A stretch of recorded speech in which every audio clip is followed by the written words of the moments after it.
Hello everyone, welcome to ज्ञान achievers. तो आज हम स्टार्ट कर रहे हैं लिक्विडिटी रेशो। कुछ रेशो का बेसिक पॉइंट जो है वो हम लास्ट वीडियो के अंदर कर चुके थे, तो अब से प्रैक्टिकल क्वेश्चंस के साथ करवा रही हूँ मैं आपको लिक्विडिटी रेशो। तो बच्चे, लिक्विडिटी रेशो जो है वो उसको हम शॉर्ट टर्म सॉल्वेंसी रेशो भी बोल सकते हैं। शॉर्ट टर्म सॉल्वेंसी रेशो क्योंकि ये बिजनेस की शॉर्ट टर्म की सॉल्वेंसी या शॉर्ट टर्म की साउंडनेस को चेक करती है। तो आप बोलोगे कि it also helps to check the short term financial soundness of business. Okay, short term का मीन्स 1 ईयर तक की। नेक्स्ट वन है, ये एक कंपनी को कि इसमें लिक्विडिटी रेशियो से हम ये चेक कर सकते हैं कि क्या कंपनी के पास इतनी कैपेसिटी है कि वो शॉर्ट टर्म लाइबिलिटीज को पे ऑफ कर सकती है। तो capacity of a company to pay short term liabilities. और साथ के साथ जब हमें बैंक से लोन लेना है तो बैंकर्स जो हैं वो भी लिक्विडिटी रेशियो को चेक करते हैं। तो for taking loans bankers also study the liquidity ratio। I hope ये कुछ बेसिक पॉइंट्स थे जो आपको नॉलेज में होने चाहिए। अब फॉर्मूला क्या है? करंट रेशो को हम वर्किंग कैपिटल रेशो भी बोल सकते हैं, क्योंकि वर्किंग कैपिटल जो है वो भी बिजनेस की शॉर्ट टर्म सॉल्वेंसी को चेक करता है, शॉर्ट टर्म के लिए होता है। सो करंट रेशो या हम वर्किंग कैपिटल रेशो का फॉर्मूला हो जाएगा करंट एसेट्स अपॉन में करंट लाइबिलिटीज। यहाँ पे मैंने शॉर्ट में लिखा है, प्लीज आप क्वेश्चन जो एग्जाम है उसके अंदर फुल में लिखना कि करंट एसेट्स अपॉन में करंट लाइबिलिटी। और ये हमेशा आइडियल रेशो है। आइडियल रेशो मीन्स जो होनी चाहिए वो क्या है? 2:1 है। मीन्स करंट एसेट्स अगर 2 हैं तो करंट लाइबिलिटी आपकी 1 होनी चाहिए, क्योंकि करंट एसेट्स डबल होगी तो वो करंट लाइबिलिटीज को अगर कोई और प्रॉब्लम भी हो तो भी वो पे ऑफ कर सकते हैं। नेक्स्ट वन है कि करंट एसेट्स के अंदर हम इंक्लूडेड क्या कर सकते हैं। तो वैसे तो सभी बता देते हैं कि stock, debtors, cash at bank, cash balance, but फिर भी मैंने जितना हो सकता था सारे के सारे करंट एसेट्स आपको शो किए हैं। तो करंट एसेट्स के अंदर cash in hand, cash at bank, bills receivable, short term investment. बच्चे एक बात ध्यान रखना कि अगर ट्रेड इन्वेस्टमेंट्स पॉइंट आता है या सीधा इन्वेस्टमेंट आता है, इन्वेस्टमेंट या ट्रेड इन्वेस्टमेंट, तो उसको हम इंक्लूड करते हैं फिक्स्ड एसेट्स के अंदर। लेकिन अगर शॉर्ट टर्म इन्वेस्टमेंट या मार्केटेबल सिक्योरिटीज क्वेश्चन के अंदर आ जाता है तो उसको हम करंट एसेट्स मान के चलते हैं और फिर हम उसको करंट एसेट्स में शो कर देंगे। तो यहाँ पे मैंने लिखा भी है कि शॉर्ट टर्म इन्वेस्टमेंट या ब्रैकेट के अंदर है मार्केटेबल सिक्योरिटीज, तो वो भी शॉर्ट टर्म इन्वेस्टमेंट का ही अदर नेम है। फिर डेटर्स के अंदर डेटर्स में से प्रोविजन जो है वो आप माइनस करोगे, जो नेट डेटर्स है वही शो कर सकते हैं हम करंट एसेट्स में। प्लस स्टॉक, अब स्टॉक के अंदर जो स्टॉक ऑफ रॉ मटेरियल है या फिनिश्ड गुड्स है या वर्क इन प्रोग्रेस है, वो सभी का सभी करंट एसेट्स में इंक्लूड होता है। Plus prepaid expenses. I hope ये सब आपको पता होगा कि प्रीपेड एक्सपेंसेस क्या है, बैंक बिल्स रिसीवेबल्स क्या है, शॉर्ट टर्म इन्वेस्टमेंट्स क्या है। और जो बच्चों को नहीं नॉलेज है उनको मैं लिंक दे दूंगी, तो वो मेरी वीडियो उस पर डायरेक्ट लिंक से जा सकते हैं, या आप मेरी वीडियोस के अंदर प्लेलिस्ट बनी हुई है हर सब्जेक्ट की, आप उस प्लेलिस्ट से डायरेक्ट उस लिंक पे जा सकते हो और नंबर ऑफ वीडियोस उसके अंदर गिवन है, उससे आप नॉलेज ले सकते हो। नेक्स्ट वन है कि करंट लाइबिलिटीज क्या है। तो current liabilities is equal to bank overdraft plus BP plus creditors plus provision for doubtful debts plus provision for taxation, proposed dividend, unclaimed dividend, outstanding expenses and loan payables within a year। Clear हो गया है? तो ये जो है वो आपके current liabilities हो गए। अब पॉइंट आता है कि जितनी ज्यादा रेशो हाई होगी उतना ही जो आपका लिक्विडिटी रेशियो है वो बेटर होता जाएगा। मीन्स अगर 2:1 से ज्यादा है, फॉर एग्जाम्पल 2.5:1 है, तो वो बेटर है रेशो। ठीक है, तो आपकी जो बिजनेस की सॉल्वेंसी पोजीशन है वो भी बेस्ट है। नेक्स्ट वन है, अगर 2:1 से लेस देन आ जाती है तो फिर बिजनेस क्या हो रहा है, डाउन है, मींस इसके अंदर लैक ऑफ लिक्विडिटी है, हार्ड कैश नहीं है, या शॉर्टेज ऑफ वर्किंग कैपिटल है, क्योंकि फाइनेंस पे ही एक बिजनेस का बेस टिका हुआ है। अगर आपके पास पैसा ही नहीं है तो आप कहाँ से बिजनेस की पोजीशन को चेक करोगे।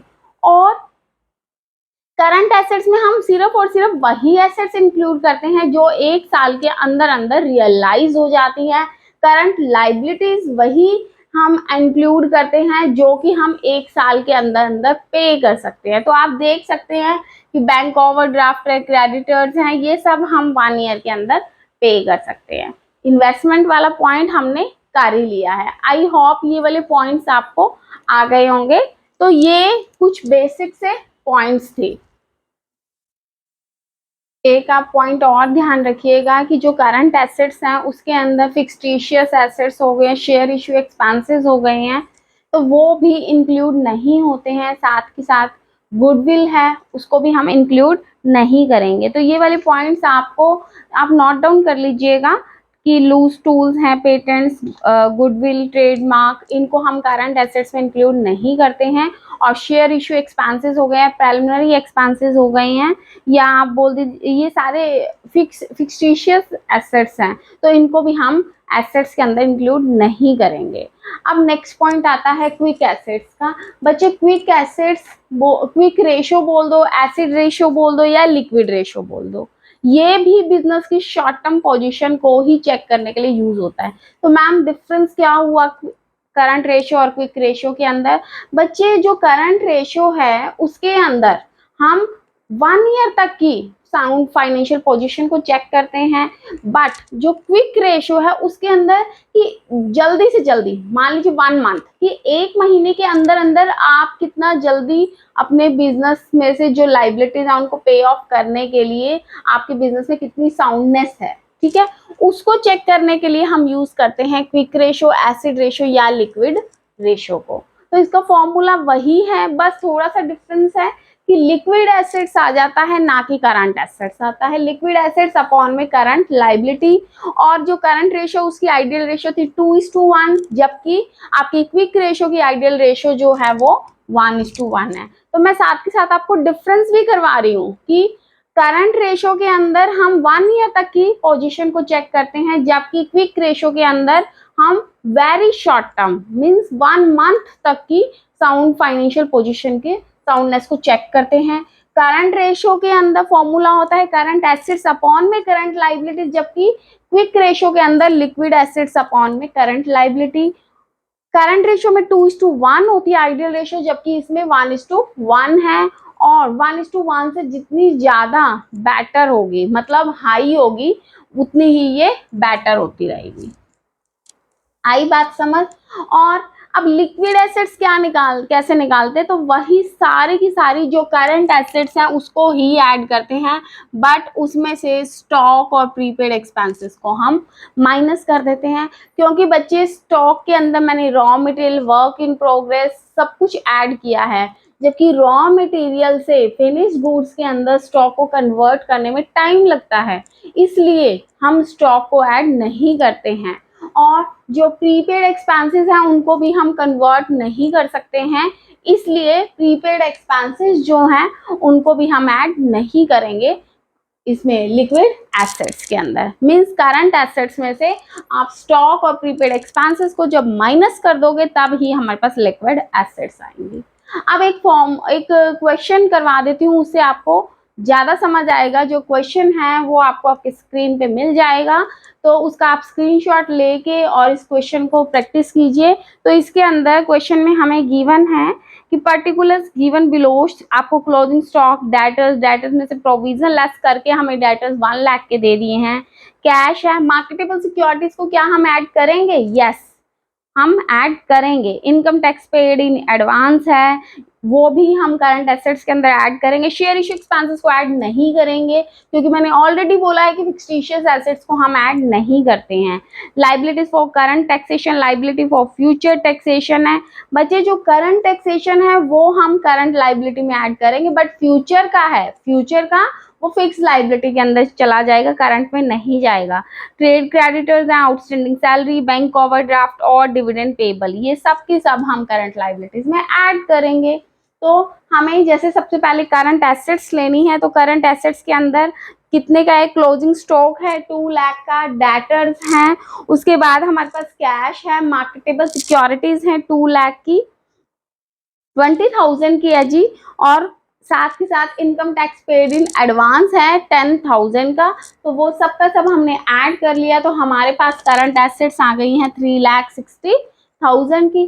करंट लाइबिलिटीज का जो करंट का टैक्सेशन है वो हम ऐड कर देंगे, विच इज 20,000, 34,000 का ट्रेड क्रेडिटर्स है, आउटस्टैंडिंग सैलरीज है 5,000 की, और बैंक ओवरड्राफ्ट है 25,000 का, एंड लास्ट वन 36,000 जो है वो हमें दे रखा है डिविडेंड पेबल। तो करंट लाइबिलिटीज ऐड कर दी, तो वो हमारे पास आ गई हैं 1,20,000 की। करंट रेशियो का फॉर्मूला हमें मालूम है, करंट एसेट्स अपॉन में करंट लाइबिलिटीज, करंट एसेट्स है 3,60,000 की और करंट लाइबिलिटीज है 1,20,000 की। हम फॉर्मूले के अंदर पुट कर देंगे तो हमारे पास रेशियो आ गई है 3:1, जो कि बिजनेस की साउंड पोजीशन को शो करता है। नेक्स्ट वन है क्विक रेशियो, उसके अंदर लिक्विड एसेट्स हैं, तो अब लिक्विड एसेट्स के अंदर हमारे पास 2 लाख का क्लोजिंग स्टॉक है, उसको हम ऐड नहीं करेंगे, और साथ ही साथ और हमें क्या दे रखा है, डेटर्स हो गए हैं, कैश, मार्केटेबल सिक्योरिटीज। इसके अंदर ना तो हम income tax paid in advance, income advance में पे किया तो क्या हो गए, प्रीपेड एक्सपेंस हो गए हैं, तो वो प्रीपेड एक्सपेंसेस भी हम इसके अंदर ऐड नहीं करेंगे। मेन सिर्फ ये 3 अमाउंट्स ही ऐड होगी, तो वो कितने की आ गई है हमारी, लिक्विड एसेट्स 1,50,000 की। लाइबिलिटी सेम है, हमें कैलकुलेट चाहिए अलग से मत भी करना, अगर क्वेश्चन इस तरह का आता है तो। करंट लाइबिलिटीज हमारी आ गई है 1,20,000 की, तो क्वेश्चन के अंदर पुट कर दीजिए फॉर्मूले में, तो रेशियो आ गया 1.25:1। ठीक है, अगर आपसे ये पूछ लिया जाए कि करंट रेशियो ज्यादा बेटर है किसी बिजनेस की शॉर्ट टर्म पोजीशन को चेक करने के लिए, क्विक रेशियो, तो yes, quick ratio is better as compare to current ratio. आ गई बात समझ? तो ये निकल गया हमारा 1.25:1 हो गया, तो ये हमारी आ गई है करंट रेशियो। तो यस, कंपनी जो है वो अपने बिजनेस की फाइनेंशियल पोजीशन को, शॉर्ट टर्म फाइनेंशियल पोजीशन के लिए साउंड है, वो आराम से अपने जो शॉर्ट टर्म लाइबिलिटीज है उनको पे ऑफ कर सकती है। आई होप आज की जो लिक्विडिटी रेशियो थी वो हमें बहुत अच्छी तरह से समझ आ गई होगी। अगर आपको वीडियो पसंद आई है तो प्लीज एक लाइक, सब्सक्राइब और शेयर जरूर कर दीजिएगा। मिलती हूँ नेक्स्ट क्लास के अंदर। Thank you so much, have a nice day, God bless you.